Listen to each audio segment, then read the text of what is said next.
Chef Nick, Yes, thanks for sir. coming on the show. Thank you for having me. I appreciate it, brother. I really appreciate it. We're sitting here a little more relaxed than maybe we normally would be.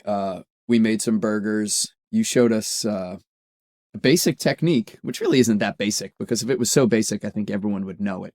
Well, maybe Um, just people need to be shown it. I mean, it's like a lot of stuff. People aren't educated per se in different ways to do things. So I think, it's, I think when you break it down like it did, it's pretty straightforward. Take us through it. So we shot some footage upstairs. We've already eaten all of the footage. Um, However, take us through the process, just so we can So we it's can get a sense for basically, people listening. They can get a yeah, sense. we just cooked some burgers. So it's very simple. But like I was telling these guys, it's all about having good base ingredients. So we got some good burger patties from Papa Frita. We lightly seasoned them. We used a cast iron pan with a mixture of oil and butter. I like to add the butter in just because it gives a little more caramelization, a little more richness of flavor to it. You also mentioned that the oil mixed with the butter is going to change Oh, the smoke point. 100%. If you just use butter alone, your smoke point's super low. You're gonna smoke your house out. Your butter's gonna burn because you have the milk solids still in the butter. If you're using clarified butter, which is a process of taking the milk solids out, you get a higher smoke point on your butter. We are just using regular butter, so we cut that with a little oil. It raises the smoke point. Your butter isn't gonna burn, and you can sear your burgers in it. So as you saw with the cast iron, it doesn't need to be a screaming hot temperature. We're No, we kept it lower than that's definitely lower than I would have guessed if I was doing it myself, and I would have messed up those burgers. It's pretty low. It It was was pretty low. taking We're time. just, yeah, you don't have to be aggressive with it. It's all about heat and control. So we did kind of a low temperature. We got a nice sear on one side. And then from there, we had seasoned the other side of the burgers in the pan. We flipped those over. And then we added our thinly, microscopically sliced onion, as thin as we could get it. Put our cheese on top of it.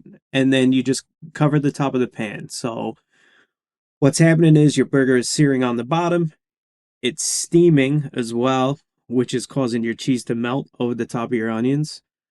Once that cheese was melted, it was where we needed to be. We pulled those burgers, we let them rest up so they can relax, so they're not gonna bleed out everywhere when you slice into them. Toasted the buns in the same pan, removed those. We made a very simple burger sauce, the 3-2-1. I don't think it gets, I mean, it's a classic, but easy. I'm proud of myself. I made that burger You sauce. did make that burger Well, sauce. You did a good job. you diced the onions and the pickles. I did dice the onions and the So it pickles. was like in like Russian dressing relish world. It was. It's in that, what shall we call it? So that we don't infringe copyright. That fast food classic burger sauce world, I Yeah. guess. Put a spoonful of that on the bottom of the toasted bun, and then we stuck a couple of slices of pickles on the top and put the toasted crown of the brioche bun on. That's it. It's just using good base ingredients and making a delicious product. I think a lot of people, the idea of letting it rest, like I never thought of letting a burger rest, and I don't know why. If I cook a steak, I'll always let it rest, like at least 8 minutes, more like 10 or more if I want.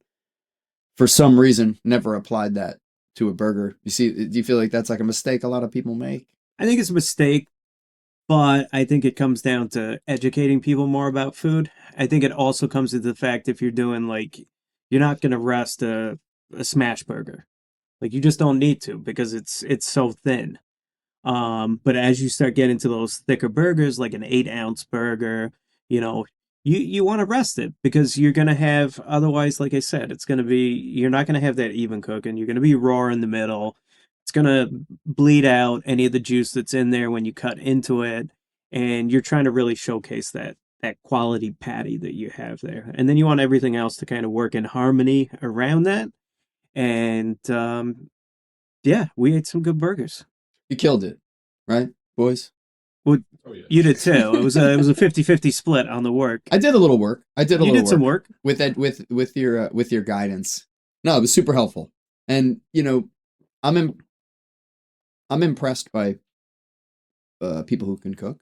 but you've got an interesting story, which I think is even more impressive. And folks might not realize that by looking or listening to you, but you're an immigrant. You were Yes, not sir. born in this country. Um, you're 26 when you came here. 26, yes. What? Why? I think just the idea of getting up and leaving a place is, it takes some guts. I think it takes some vision. Some people have to leave a place. Some people Mm-hmm. want to leave a place. Where were you coming from, and why did you leave? So I was cooking in England, obviously. And it just got to the point where there was no work-life balance. It was all work. When I was working in London for Gordon, we would go in at 7 a.m. I had an hour plus commute to get there. So we go in at 7, we'd work till 2 a.m., have an hour plus commute on the other end, and then get back up and do it all over again.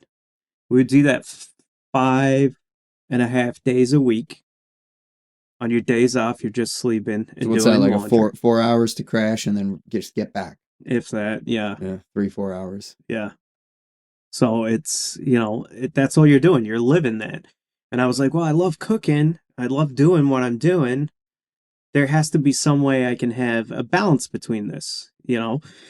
So I had friends that lived out here, and the food scene was kind of it was up and coming for sure.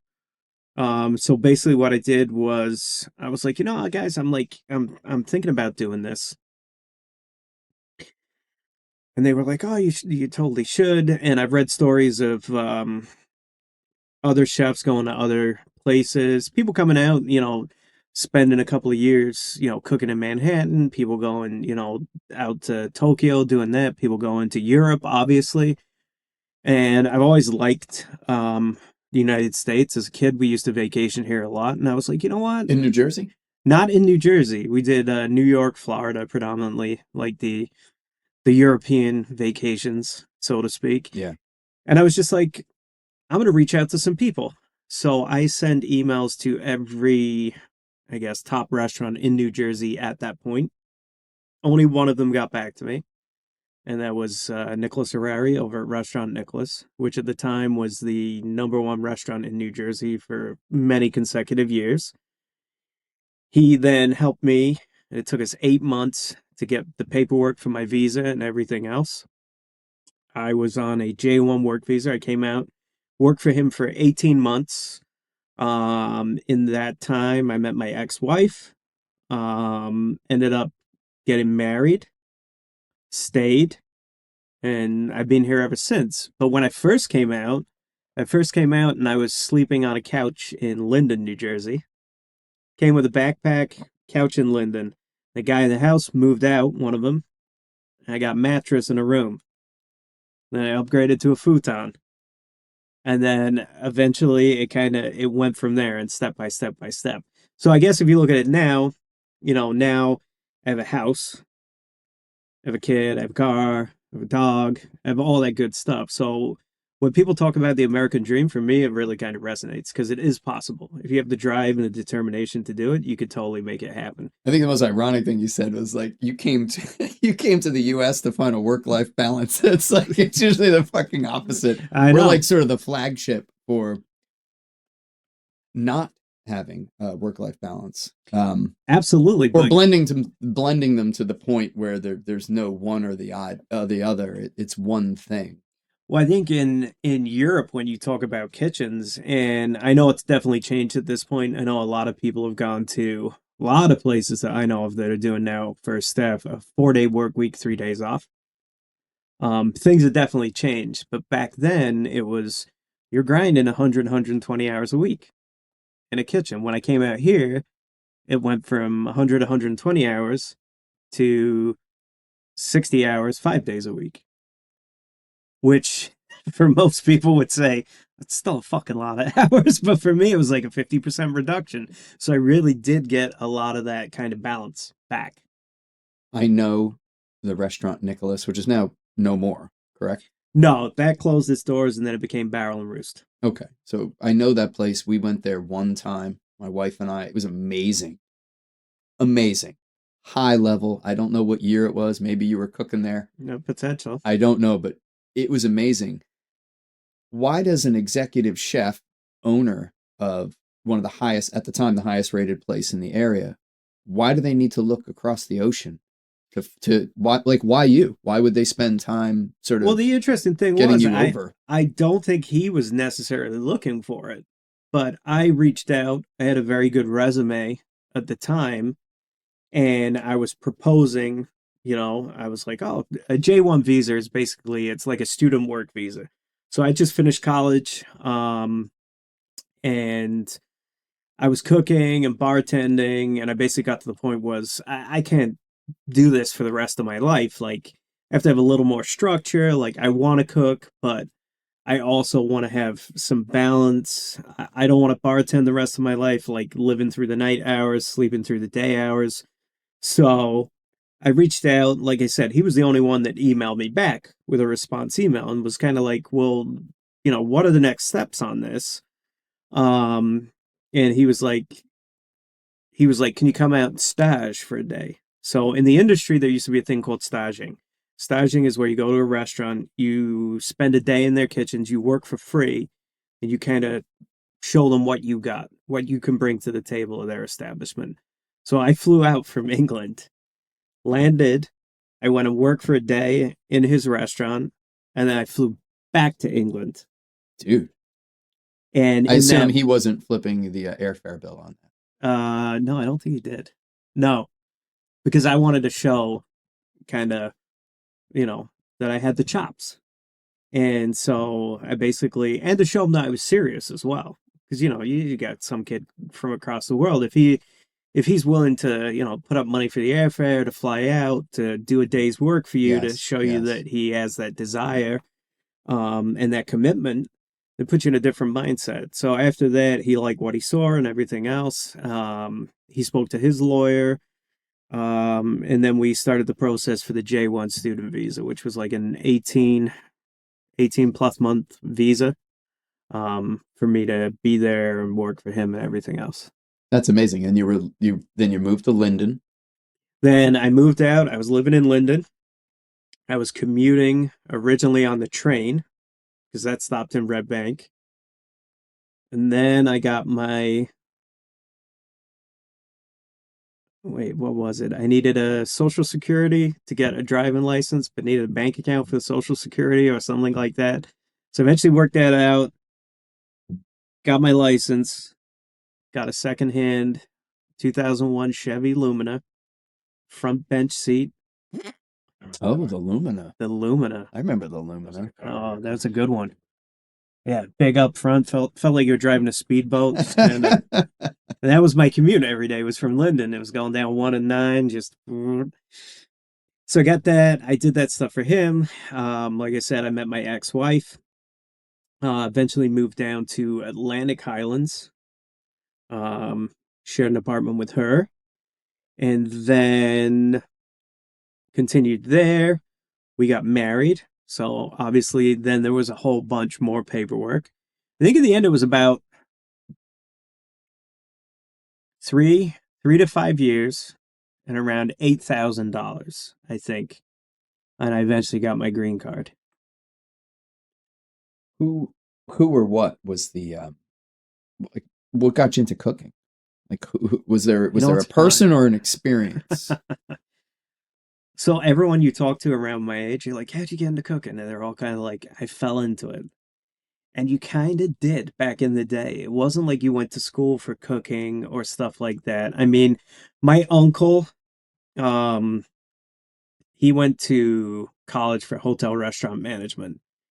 And I didn't really know what I was going to do after coming out of school. I was just kind of like, had no real ideas. He did hotel and restaurant management at Strathclyde University in Scotland. And back then, there was only two schools that were doing hotel and restaurant management, possibly three, but I think the main ones were two. One was in Strathclyde, one was in Oxford. Um, I saw what he had accomplished, kind of how he was living. I had been cooking kind of short order and stuff like that up to that point. And I kind of fell into that and I really enjoyed it. And I was like, this is cool. And I was like, I'm actually good at it too. Or I felt like I was good at it Hmm. in the beginning. And then fast forward to when I went up to work for Gordon in London and I realized I didn't know shit. We'll talk about that. You mentioned Gordon before, so I assume that's Gordon Ramsay. Yes, sir. So how does that come about? So that comes You don't just about, fall into that, do you? funny enough, back then back then was the times when you would knock on kitchen doors. Literally. You would go to the location, you would carry your resume, you would knock on the kitchen door. He would say, "Hey, I'm looking to work. Can you cook? Yeah, I can cook. Here's my resume. Here, look at your resume. All right, come back tomorrow at 9 a.m. Come in, show us what you got." And do one of those free days? Yeah, do one of those free days. So I get to just backtracking a little bit. So I decided to go and do hotel and restaurant management. I pick Oxford because it's kind of a melting pot of cultures. It's not too far from my hometown. It's about 2 hours away. I visit it. It's a pretty cool city. It's a very cool city. If I ever move back, that would probably be one of my potential choices. So once I'm there, obviously you're going to school every day, but you obviously need to work. So I was picking up jobs here and there, working in kitchens. Um, Obviously found the best restaurant I could in the area because for me that was the thing. Like you go big or you go home. Like it doesn't make sense to if you're serious about what you're doing, it doesn't make sense to apply to the like a run of the mill place. Why would you do that? If you want to excel in your craft, you want to be great and you want to do better at it, you would just go to the best place. So same thing. Went there, knock on the door.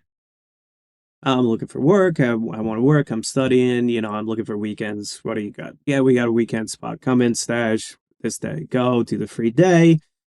All right, we could see some potential in you. You're hired. See you tomorrow, 7 a.m., 9 a.m., whatever it was.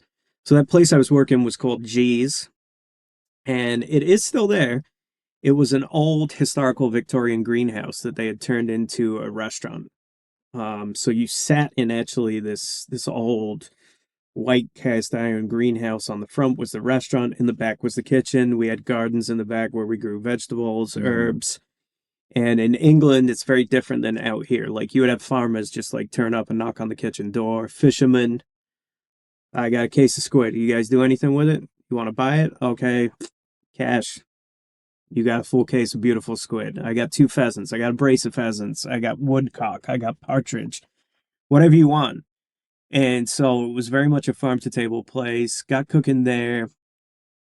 During that time, obviously studying. Um, One of our Christmas trips was to go up and eat at Gordon Ramsay at Royal Hospital Road, which then was his flagship. That's the name of the place? Yeah, Royal Hospital Road Restaurant Gordon Ramsay. So that was his flagship 3 Michelin star restaurant. We went up there to eat and life changing. This was before the TV. He'd only done Ramsay's Boiling Point up to that point, where it was like him opening that restaurant and they recorded it. It was like a 3-part series. You watch it now and you're like, holy shit, how did anyone get away with that? Like, it's brutal. It's really brutal to watch. So we go up and we eat. Gordon's there, comes out to the table talking to us. While we're there doing this, the best restaurant in the world awards are going on. So it's like this perfect storm that's kind of like, I guess, kind of like honing my future, basically. So I'm sat on this table. Thomas Keller is sat on this table with his head chef at the time. There's a bunch of other chefs sat all around. It was just perfect timing. So Gordon comes out, he sees us, we meet him. Thomas Keller's there, no one knows who he is. I've been doing my background reading, like time off from like restaurant work, and in between college, I would be at the local bookstore, which I think was like a Borders we had in England. I don't know if you guys have Borders out here. We did. Are there still Borders? No. No, we had it for a while though. Yeah, so I go into the Borders, I'd sit in the cookbook section. I couldn't afford cookbooks, but I would read through, I would see what was new coming out. French Laundry cookbooks there, so I know who Thomas Keller is. So I wait for them to leave. I go up, I introduce myself, Chef Keller, a big fan, fanboyed it. Hey, admirer of your work, yada, yada, yada. Once that's squared away, I got this idea. I'm gonna go and work for Gordon. So I go back into the kitchen the next week. I talked to the chef. I said, "Hey, I'm gonna try and get a job for Gordon." He's like, "How the hell are you gonna do that?" I said, "Well, I'm gonna ride the bus from Oxford to London." He's like, "You're crazy. You're nuts. You're never gonna be able to do that. It's like an hour and 45, 2 hour journey." He's like, 2 hours with traffic, hour and 30 if you're lucky. I go, "I think I'm gonna do it." And he's like, "Yeah, no way." He goes, "Listen, go for it." All right. So I take the train up. I go up to London and knock on the kitchen door, and got the resume with me and everything else. I love how like just knocking on kitchen doors, whether you're looking for a job or trying to sell squid, it's just the move. That was the move back then. That was literally it. Now you go through, you online apply and everything else. But back in the day, you're just knocking on kitchen doors. Love that. I'm here to see the chef. Chef comes to the door. He said, "All right." He said, "Reach out to this girl." Okay, I reach out to the girl. She says, "Okay, be there tomorrow at 9 a.m." All right, great. Turn up. And then I'm working for Gordon, and it's like going from minor leagues where you're like the best there is to like major leagues where you're just like nothing. It was insanity. What's the biggest for a chef? What's the biggest change there where you feel like, oh Jesus? You're just looking at the ingredients being used. You're looking at the speed people are working, the efficiency, the techniques, the style of service, the level that you're working at. Everything just goes from like you think you've hit the peak. You think you're doing the best thing. You're the big fish in this small pond. Then you go to the big pond and you're like, holy shit. Like you're looking at stuff and you're like, how would they have? I have no idea how to do that. What is this? What's that ingredient? What, like, it's just, you're like up here. So it's just like next level. And you're going in and you're working at a place where it's like, all right, we have 30 booked for lunch, we got a busy Saturday night, 120. You go into this place, they're like, all right, we have 150 on the books for lunch. We got 270 on the books for dinner. And you're working at this level that is like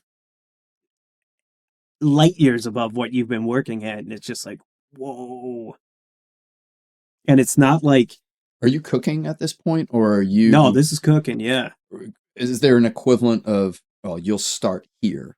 You'll start in this thing in the kitchen. So yeah, when you come in, it's a French brigade system. So you come in and you enter at a commis chef level, which is like a prep chef over here. Then from there, you have a demi chef de partie, which is like a step above that. And you have a chef de partie, where the demi chef, I should say, is you hold a higher rank among the commis. You have a little bit more management. The chef de partie is you're overseeing the station and overseeing the commis chefs. And then you have the junior sous chef. And there's a bunch of other ones dotted in, but this is kind of the main breakdown. Junior sous chef, who oversees probably a couple of stations and the employees on those stations. Then a sous chef who oversees all of the junior sous chefs and all of their stations. And then you have the chef de cuisine who oversees the entire kitchen, all the sous chefs and everyone else. And then an executive chef above that. I think people would be surprised to sort of learn there are so many levels. Chef, yeah. I mean, I think we'd all agree and assume that there's different skill levels needed for different things. It's like maybe the person finishing the steak isn't the same one chopping onions that afternoon, but just the amount of levels.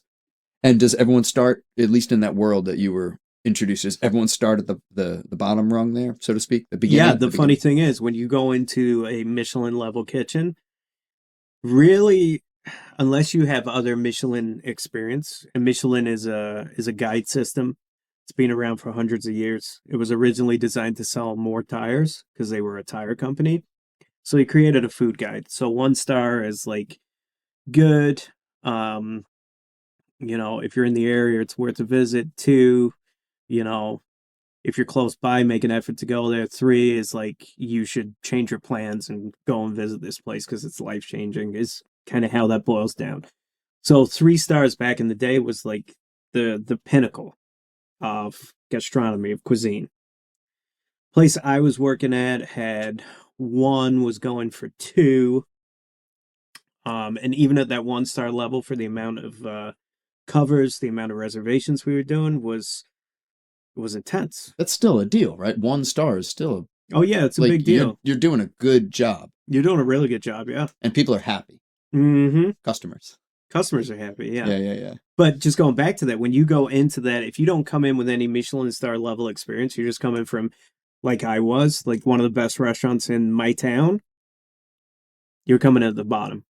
I had guys working with me that went from making, here's the funny thing, they went from back in the day then, they were like, I was making 40,000 a year. It's like, it's a huge sum of money. They would come in and they'd be working as a commis chef, and we were making 12,500 pounds a year, 100 to 120 hours a week, which if you break down the hourly, I think it's like two and change an hour, $2 and something an hour. Ooh. But there was a lot of people that sacrificed that. But on the other hand, there was a lot of people that didn't make the cut. And it was very, very militarized environment. It was very kind of, the kind of treated it as like a special forces training. If you didn't make the grade, like you would have people just leave halfway through service, just take off their apron, fold it up, be like, I'm going to the bathroom, never come back. I've worked in a few kitchens, and I remember a couple head chefs or executive chefs, and it was definitely militant. And it was some of the, like, I was surprised at how aggressive a kitchen could be. Mm-hmm. Like fights, people getting berated. I seen pans get thrown. I think a lot of that was fueled maybe from cocaine too, with some of those guys. Like, so there was like Definitely. a whole sub scene in the kitchens that I saw, at least. Absolutely. And so that's definitely not helping anyone relax. But I was surprised. Like, I'm like, it can get really fucking violent back here. It can And I escalate remember very quickly. when the kitchen shows, cooking shows really took off here. I don't know exactly what year that was, but when everyone around here started like watching kitchen shows, and I remember seeing some of them, they were so cordial and so nice. And I was telling my wife, I'm like, that's not, I didn't meet any chefs like that. Like, these are like actors, I think. I'm sure they're like all serious chefs, but like they put Yeah. down that persona, I think. It was funny because when I first started working for Gordon, um, he just started getting into cooking. So whenever he would do any segment or anything like that, they would have a whole section of the kitchen.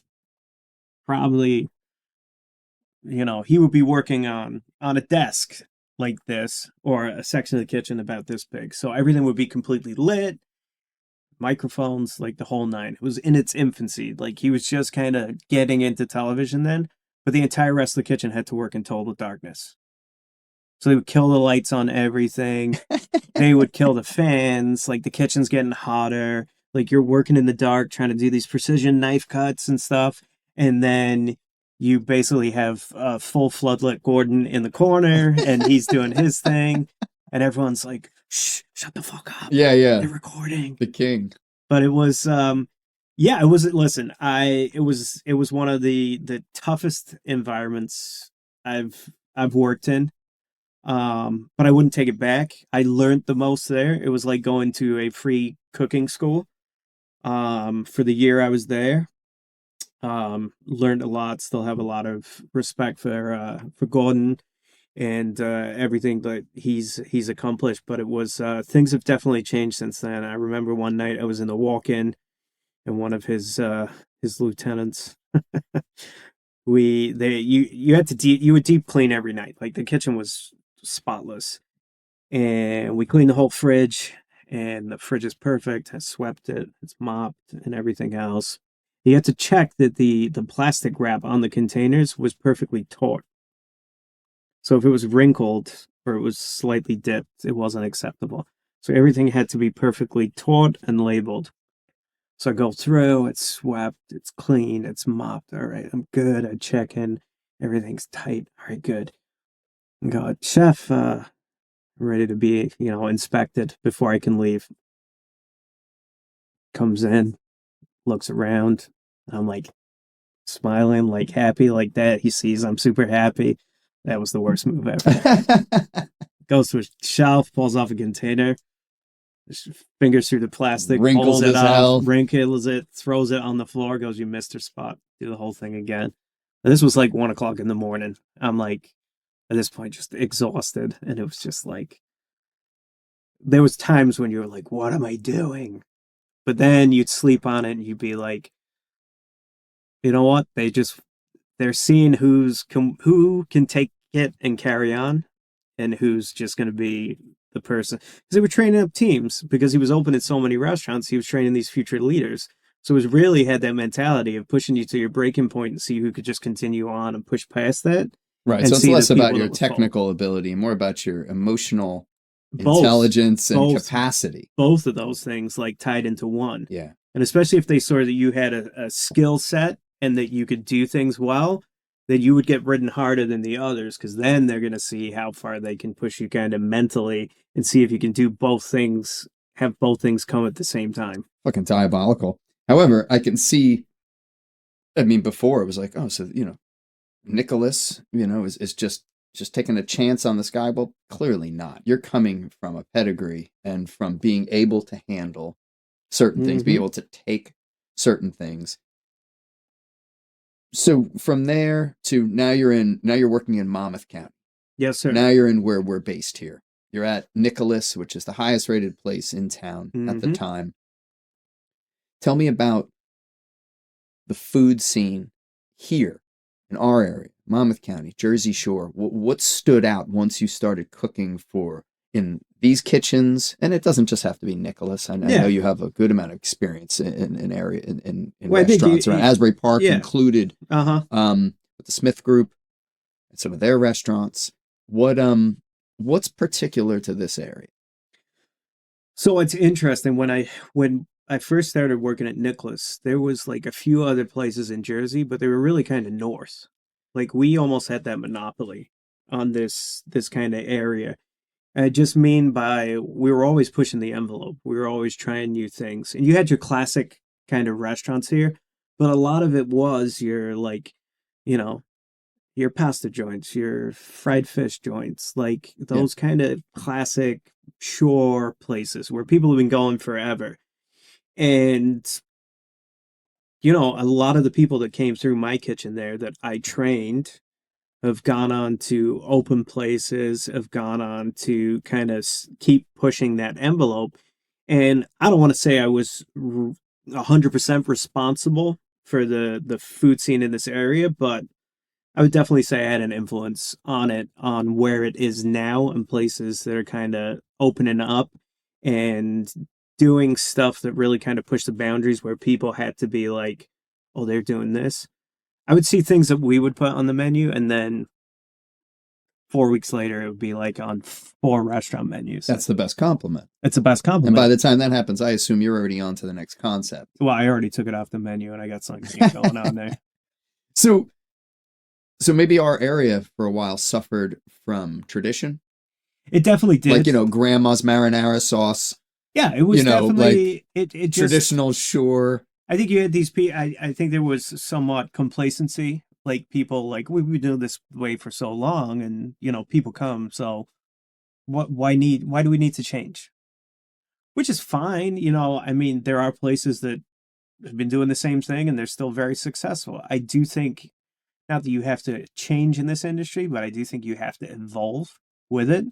And you can do the same stuff, but you've always got to be trying to make it better, trying to evolve that and trying to, make it more approachable, because your clientele that is this old, this isn't always going to be your clientele. This down here, these younger people are.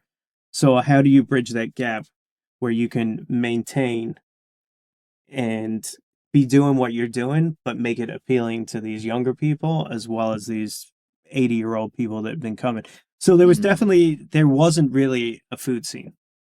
And I feel like, and I don't, even though there were tons of restaurants, and everyone goes out and they're coming down the shore, whether they're traveling from New York or North Jersey or from out of town like yourself. I think out of the country. it was those classics. I think there were small people kind of blips on the radar that were trying to do stuff, myself included. And I think what happened is those blips kind of grew and expanded. And then suddenly the food scene here really kind of came up. And then you saw different style of cuisines kind of being mainstreamed. And then you saw different people kind of coming into the forefront. And then you saw restaurateurs open in multiple places in different styles.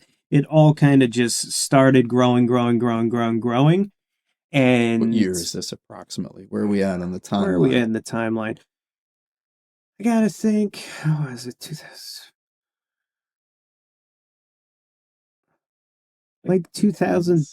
10s, 11. I was gonna say the 10s, the That's where it 11s. Yeah, starts, like like 2010, Yeah, 2011, 2012, yeah. like around there. You know, I had, I had a lot of people that worked underneath me that went off and they started doing other stuff in the area, taking over head chef positions here. This is a huge compliment. It's great to hear that. And then those people branched off and opened their own places.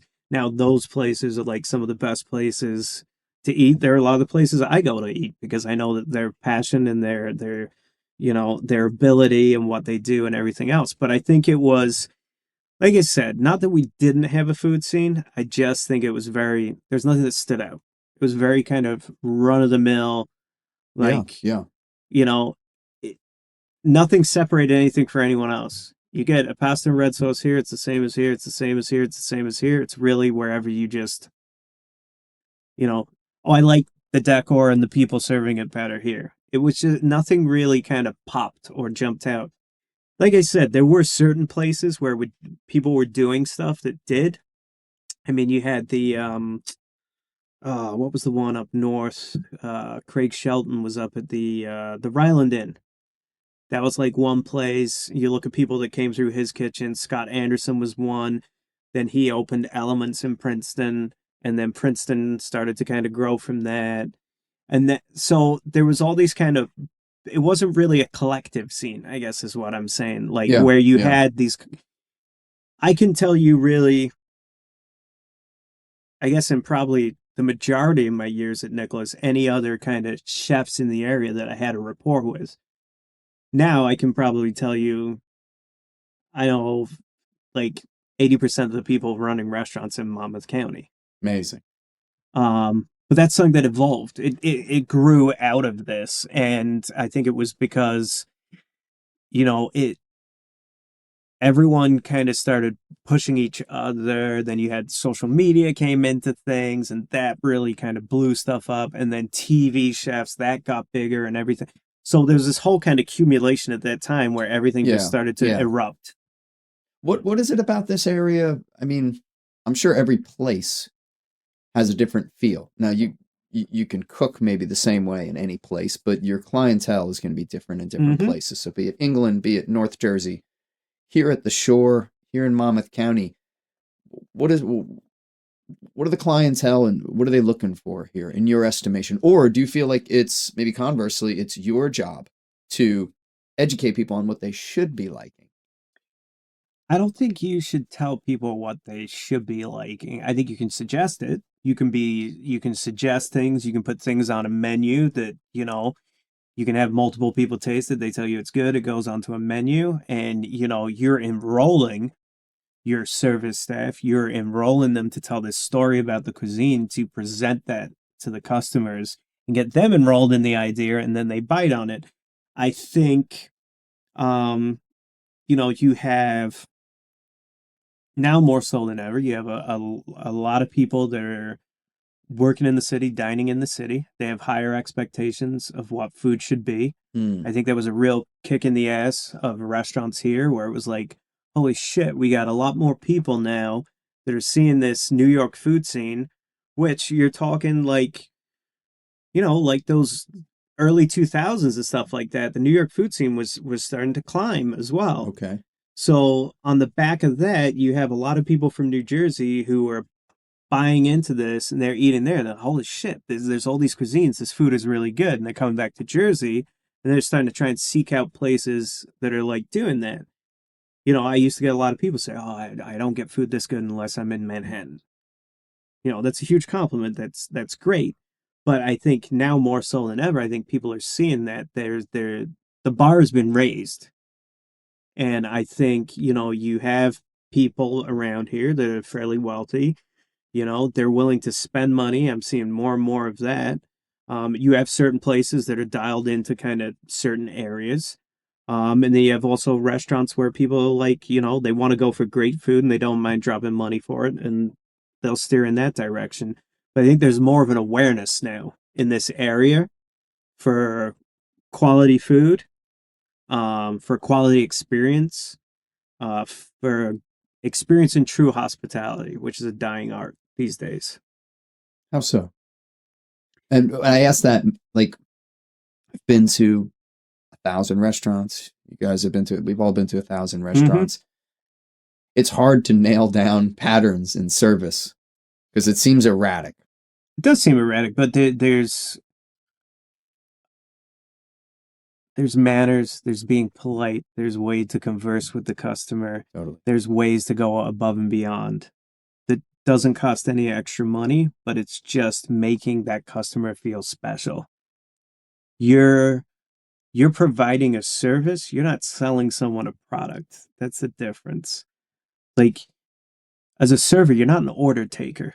If you're a server, you're serving a product. You're creating an experience for that guest. You want them to feel special. They're getting this food on the back of having this beautiful food in this great environment. They're having this special experience. All those things have to work together. You don't just go up, hey, how are you? This. Okay, great. Stick it on the table. Where's the hospitality in that? There's none. So, and the more and more I see of that, more and more I see, you see like, oh, this is too much trouble. Or, you know, even as people are, people leaving the place, oh, thank you so much. Open the door for people. Thank you so much. Have a great night. Like little things, all of that stuff's kind of disappearing. You're talking about basic manners. So, Yeah, basics. just in inherent basic manners and just going above and beyond for somebody. Just giving, Strangers. yeah, giving people this experience. Make the customer feel special when they're with you. Don't make them feel like a burden. Like they're coming out, they're spending money. They want to come out to have this experience, to experience this hospitality, to be made to feel special. And more, that is disappearing. I can tell you places where I've been, where I've gone in. I sat at the bar, table off the bar. I didn't get greeted by the host when I walked in. She was on her cell phone. I said, could we sit next to the bar? Yeah, find your seat. Okay. Went and sat. 20 minutes. Bartender. I'm like smiling, like, you know, doing the old finger in the air thing. Bartender smiling back. No one came to the table in 20 minutes. So I'm with my daughter. I said, should we just call this and just go somewhere else? She's like, yeah, I'm hungry. I said, okay. So we're going to leave. And I say to the host, I say, hey, just so you know, no one came to the table. We're going to leave. She said, oh, okay. Went back to her phone. Case in point, like, I will not go back there.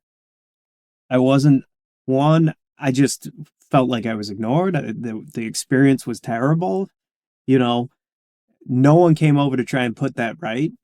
Like, as a host, she should have said, "Oh my God, I'm so sorry. Here, should have been something done." And I'm not looking for free things or anything like that, but Right, just right. like that trying to win you back. Oh, I can't believe that happened. Here, come with me. Let's get you set. Let me get you a couple of drinks. I'll take care of whatever it is.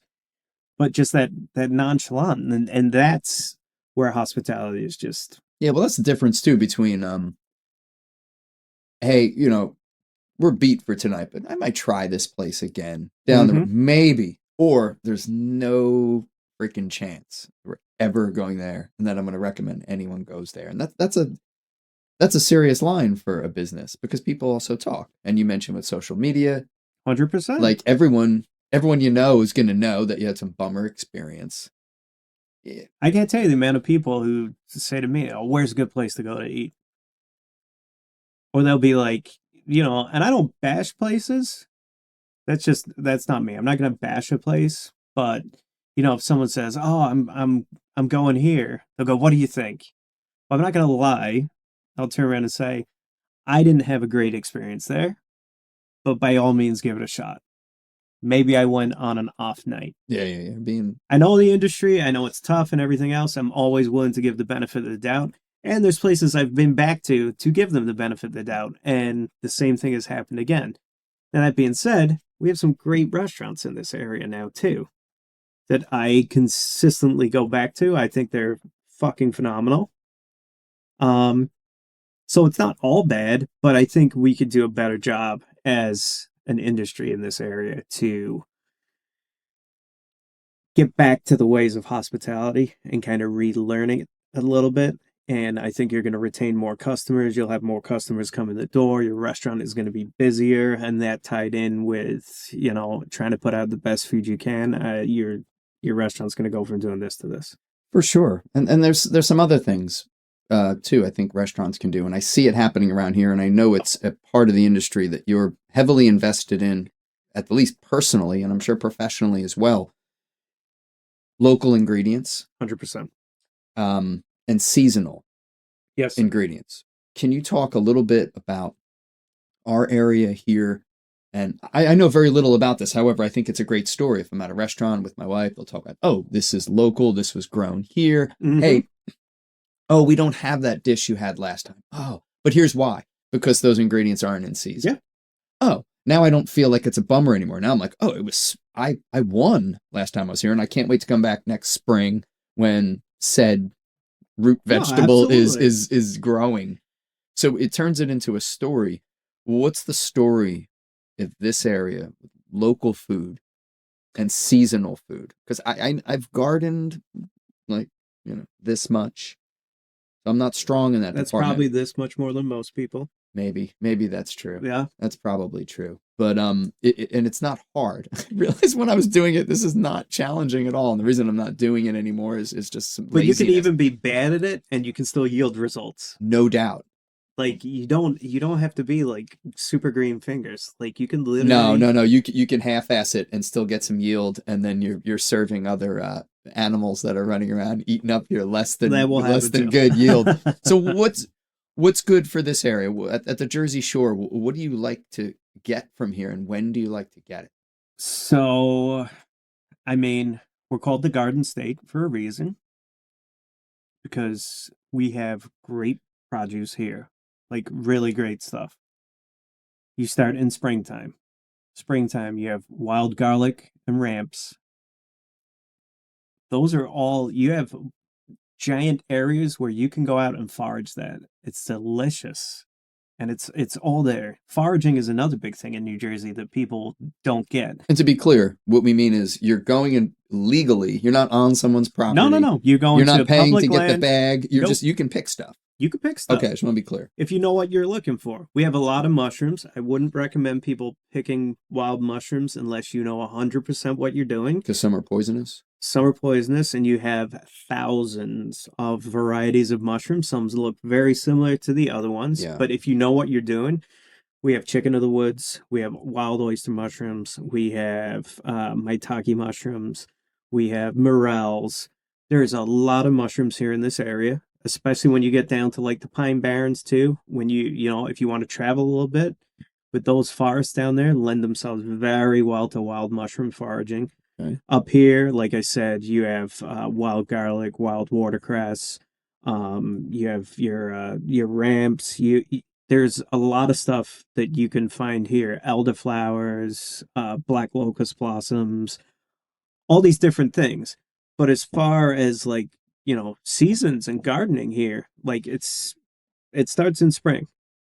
Like you can plant garlic in October, November, September. You can overwinter it, and in the springtime in your garden, you can have spring garlic growing up. So you can, right off that jump point, you got garlic coming in. You have local asparagus. You have peas of all different varieties. There's all these places that sell locally, and you have to hunt it down a little bit. But if you find these places, you can get this incredible, incredible seasonal product. And then you're going into, from spring, you're going into summer, Jersey heirlooms, Jersey tomatoes. It doesn't get any better. Really, they're fire. They're great. So you go through there, and then you go out into, fall, and then you're looking at fruit festival, and it just like you can really like. There's places where you can get all this. You just got to search it out. Then you have chicken farms around here.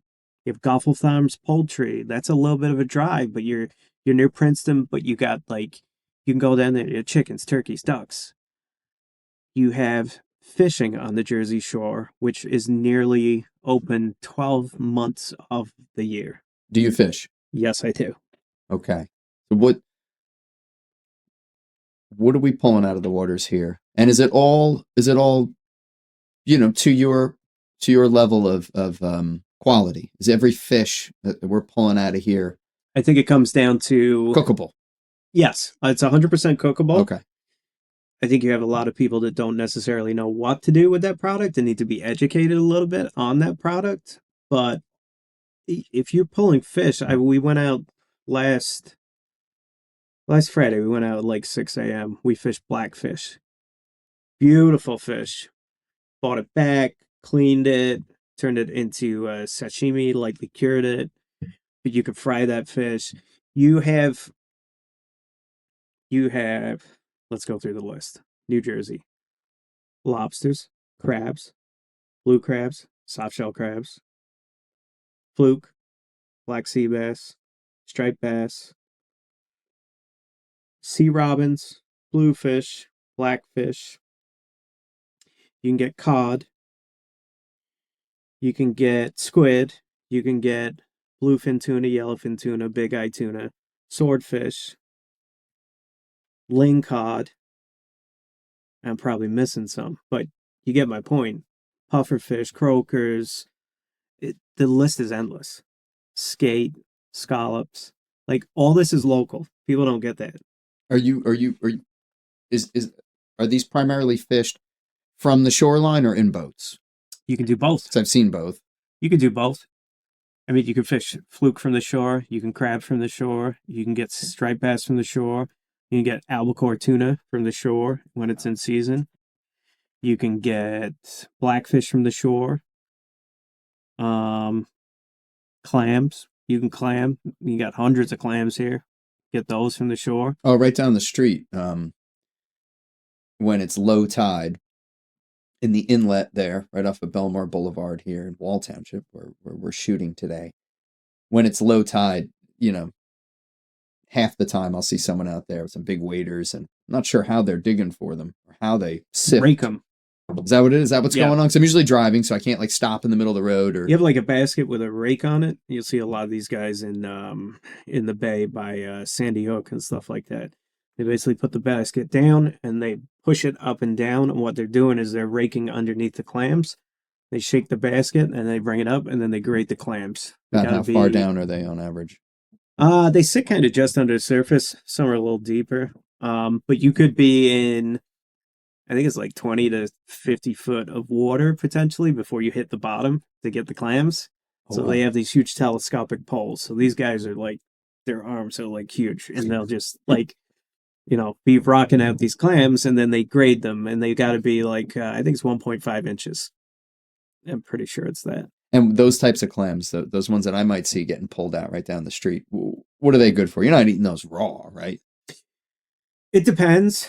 Usually those ones, they're the bigger clams, but you can get like middle necks, the slightly larger ones. You can do middle necks on the half shell.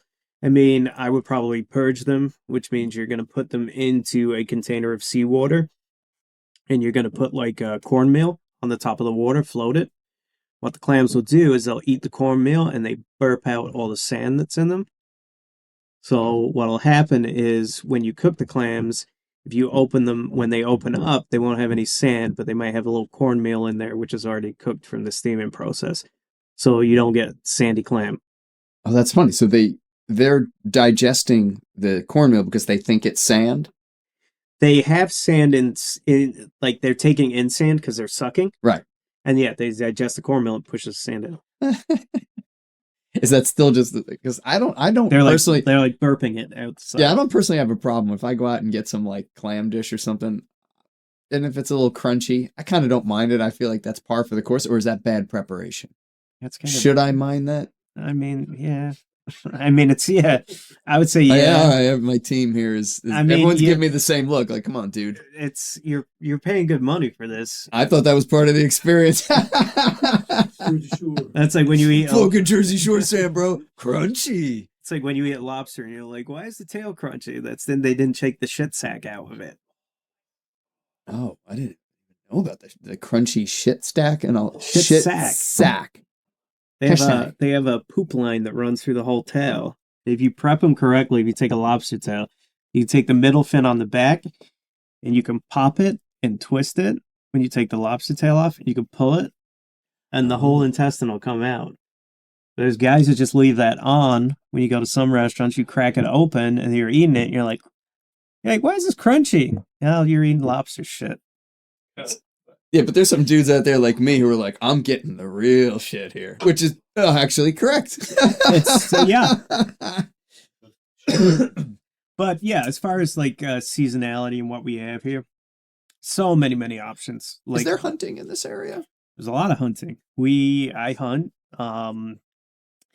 Hunting in New Jersey is, I believe last time I checked, we are a minority, so to speak. I think it accounts for 2% of the entire population of New Jersey, people that hunt. Okay. There's a lot of white-tailed deer.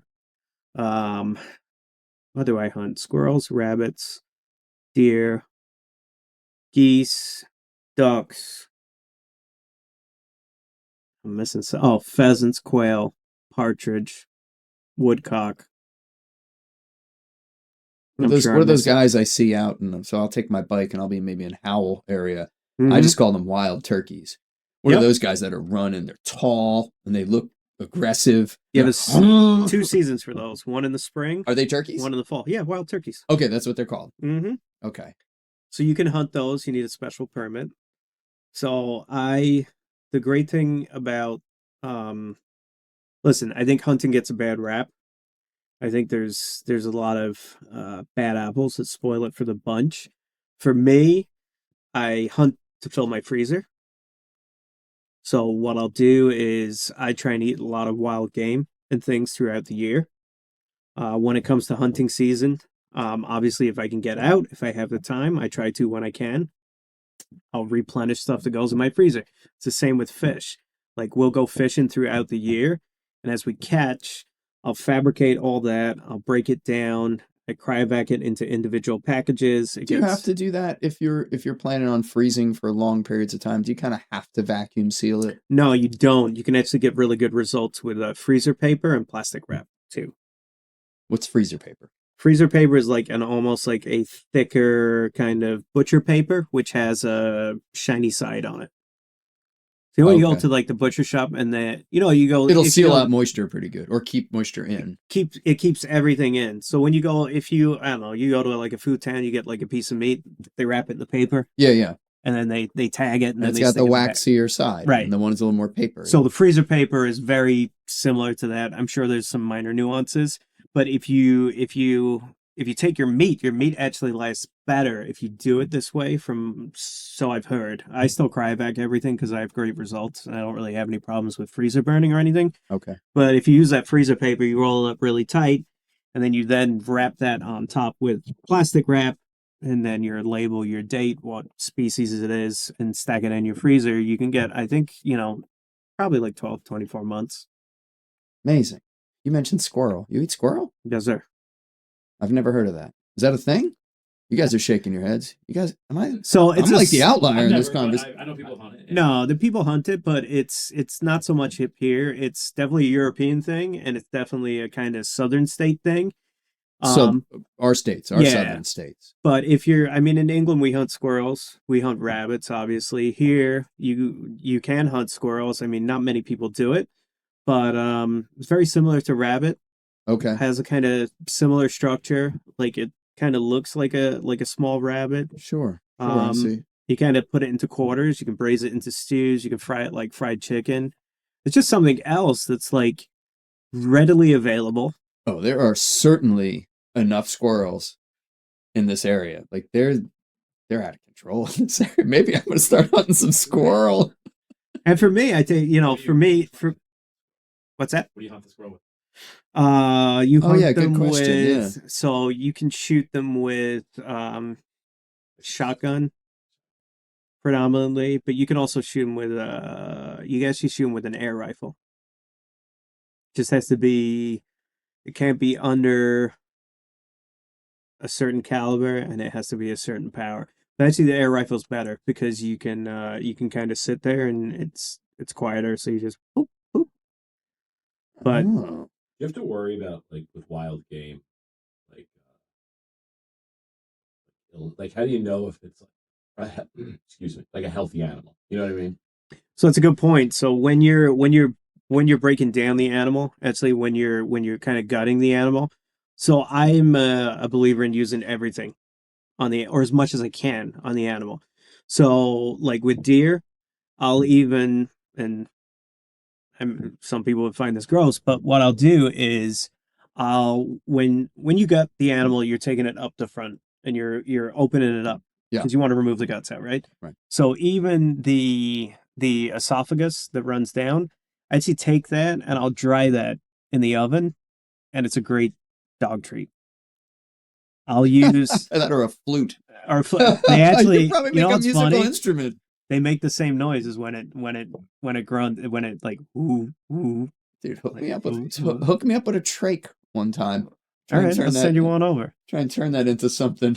Always looking for new Oh, sounds. like But when you're taking the guts out and everything else, you really kind of just, you're looking at everything. You're looking at the liver. If the liver's clean, you're looking for if there's any spots or marks on it. Like if that liver like isn't pristine when I take it out, like I'm not gonna eat it. With regards to meat, like when it comes to rabbits, you can kind of see if it has like if it has parasites, it's very visible. It's the same with fish, right? So swordfish has more parasites than probably any fucking fish you'll ever see in your life.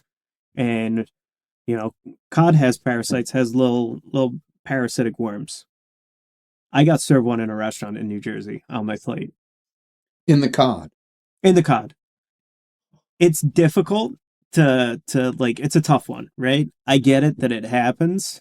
But you kind of should like, you know, take a look at it and kind of be aware. Usually in the bellies of the fish, it doesn't do anything for you. You could eat one. It's not going to eat your stomach acid is gonna destroy it. Okay, Like, so it won't become a parasite on no, you. no, no. But everything has parasites. Just the nature of the game. Sure. But when it comes to swordfish is like, if I've seen some fucking horror stories. So is that like our main tidbit for today? Maybe lay off the swordfish unless you know who caught it and trust their filleting skills. I mean, you're probably never gonna see it. I mean, I'm sure they take it out, but if you go to a fish market, you'll see some shit with a swordfish. You'll tumors and like worms. These tumors, what are they fucking smoking cigs out there? Like what's going Yeah, on? I'm telling you, it's like they're just, there's parasites or deep dwelling fish. It's just Well, it's interesting. My family, the four of us and my mother, we were just in Italy and we were in Florence nice. and we were doing a cooking class. So we were making pasta, we made tiramisu, we made a ragu, It's awesome. we made ravioli. Yeah, it was fucking amazing.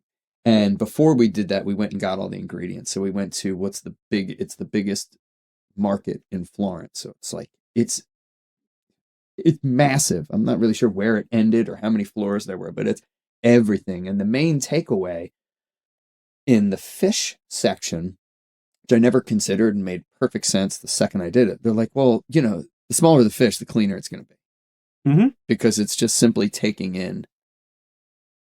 Well, you could probably explain it much better than me, but that was the biggest takeaway. They're like, if you have to choose, sometimes just choose a smaller fish, and you automatically, by natural process, will probably have a cleaner fish.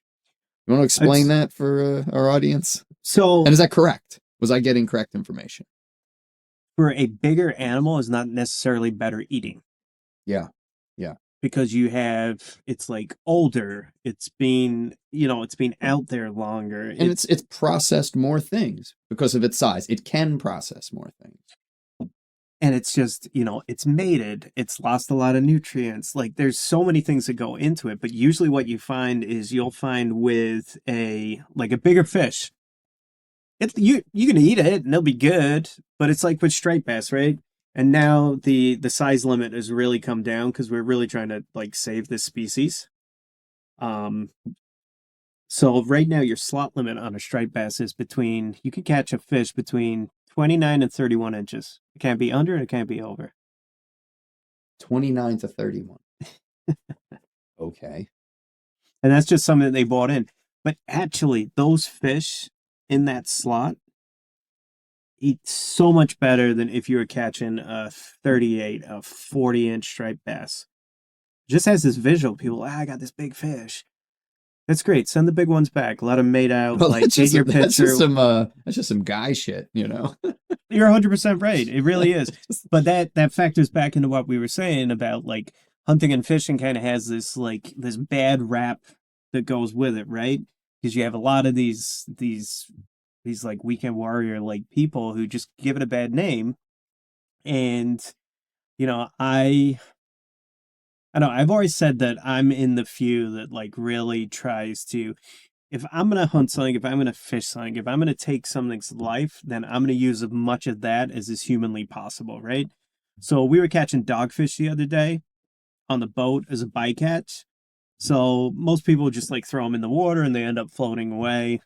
Like it died for no reason.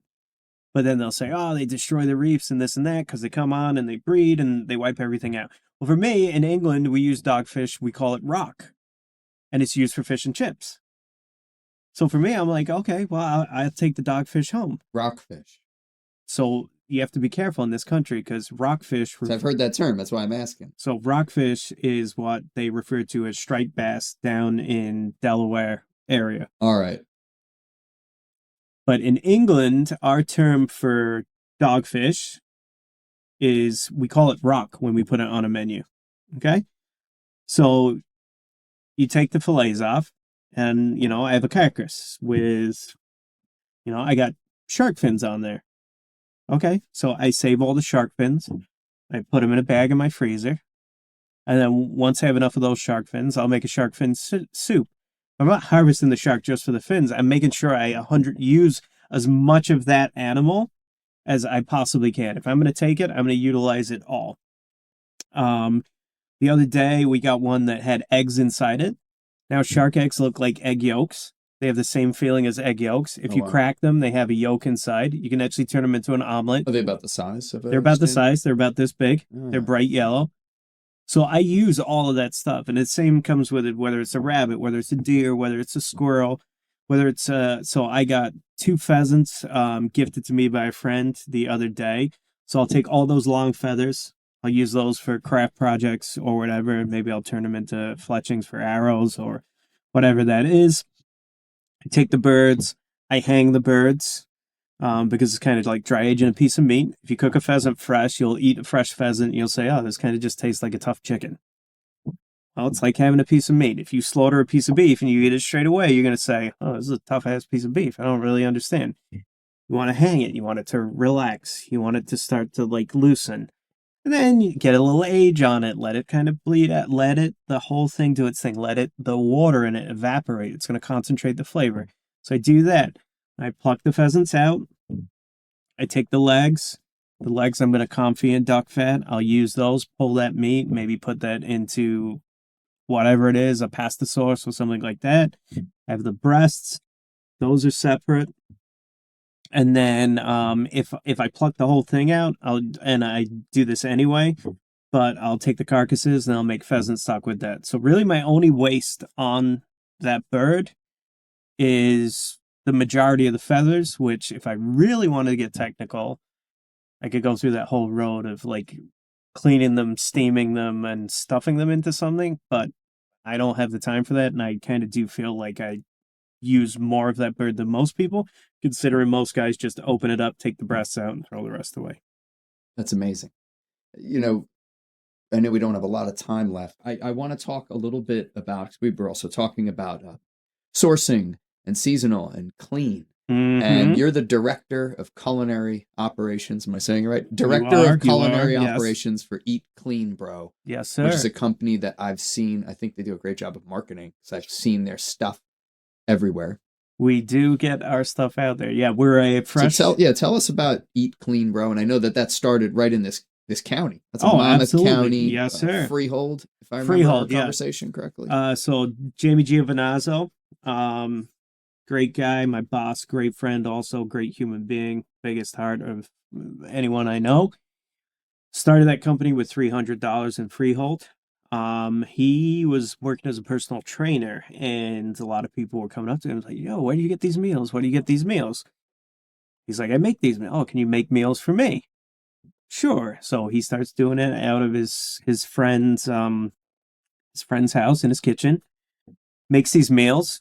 Long story short, we are now a $20+ million company. We operate out of Eatontown. We are a fresh, never frozen, chef-prepared meal company, overseen by, obviously, chefs and registered dietitian.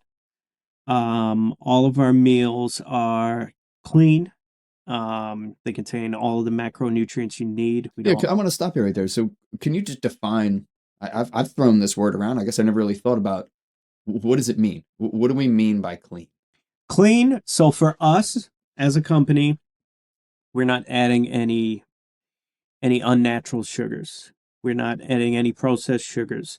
We go out of our way to source ingredients that don't contain all of the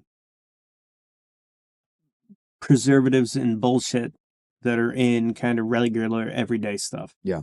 So let's take an example, right? If you go with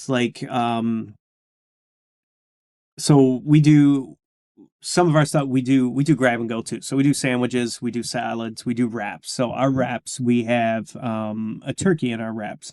So most turkeys that you get, boar's head is probably the cleanest, but they also have preservatives in there. They have sulfites, all different things like that. And that's to preserve it so it lasts longer. Is that really the main reason for most some of its things color that are introduced? Some of its color as well. Like if you didn't have certain preservatives and things like that in hams and things, your ham's going to brown out. They're going to discolor. But it wouldn't affect the flavor. It wouldn't affect the flavor. It's just visually. It's a visual. It comes down to what people want to buy. People eat with these before they eat with this. Sure. And it's the story of forever, right? Yeah. You can put a plate of food up, it can look like garbage, taste delicious.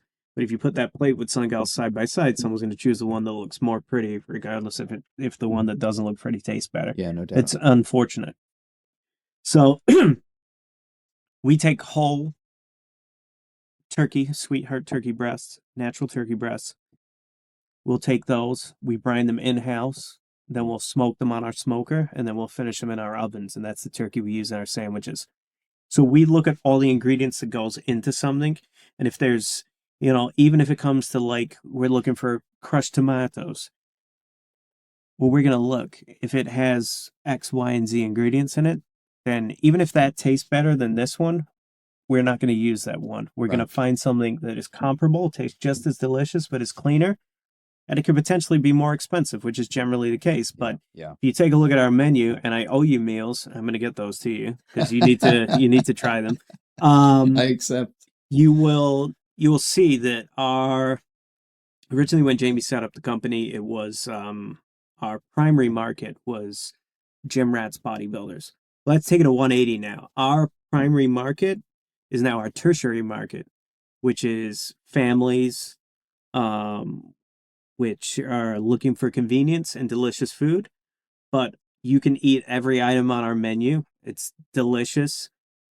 It's going to fill you up. It's a good portion, but at the same time, you're going to have your vegetable contingent, your protein, your starch. You're not going to feel like shit. And that's where your staff of dietitians come into play. Absolutely. So, because I'm assuming that's not an area of expertise that you came to the table with. No. Obviously, I have kind of the basics of, what's kind of the basic parameters, let's say. Right. But the dietitian, when we design, so we have like an 11-step process when it comes to designing a dish. We'll conceptualize a dish.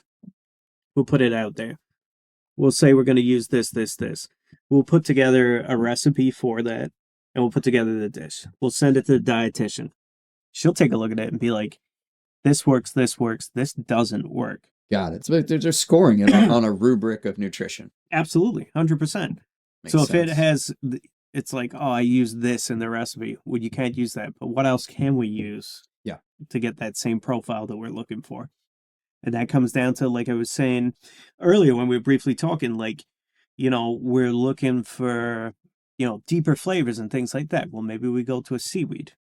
And from the seaweed, we're pulling natural umami. It's adding a depth to this broth that we need. But we can add X, but if we use this, we can. It doesn't mess with the macros. It keeps us in line, and the product is still clean. That's fun.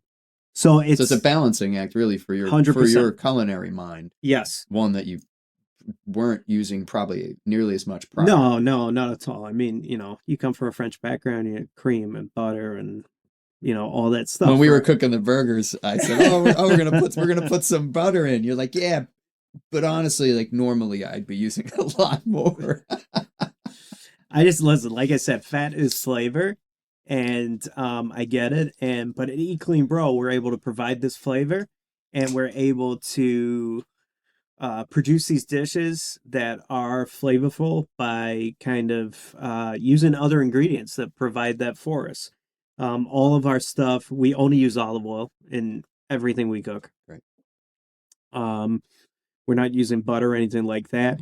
Even with the burgers, we use that clean American cheese, which I failed miserably at bringing here today for the burgers. I had you covered, man. You did have me covered. I had you did. Unclean you American had unclean cheese. American cheese. But this American cheese company called New School American Cheese, designed by two chefs, wanted to find a clean American cheese. And they created this product. It doesn't have all of the byproducts, preservatives, stabilizers, and all that stuff in. Very natural product, but delivers on the flavor. It's delicious. So it's all these things, and we design them into these meals. And the meals, like I said, they're fresh, never frozen.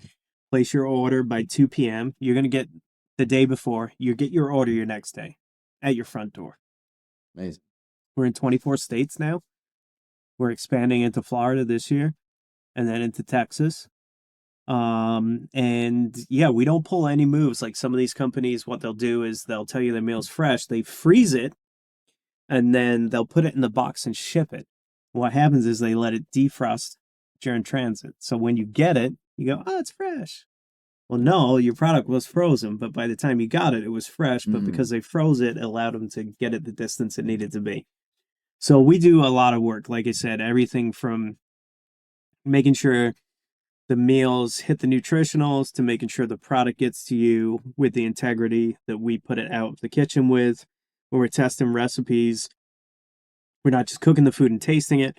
We're cooking the meal, we're plating it, we're chilling it, and then we're reheating it, and then we're tasting it after that to make sure it ticks all those boxes and it still slaps with flavor like it did. Yeah, because things change. 100%. Right. So it's all these little things that we bring together, but that's that's what we do. And we're right in Eatontown. We got 3 stores. You can stop by there. We just branched out. We've got wholesale in some locations as well for our meals, and it's like being in the back in the restaurant industry. It's where we come full circle, and it's like continue for us in the meal prep game to keep kind of pushing those boundaries.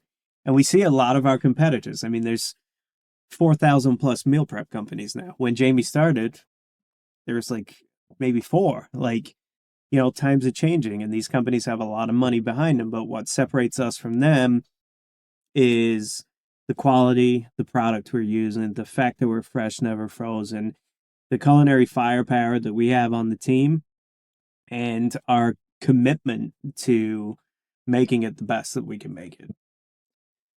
Chef Nick Wilkins, thank you for coming on the show. My pleasure. You guys can check out Eat Clean Bro. That is a local company. However, it's going national, maybe international at some point. You could check out New School American Cheese as well. We hope to taste it next time.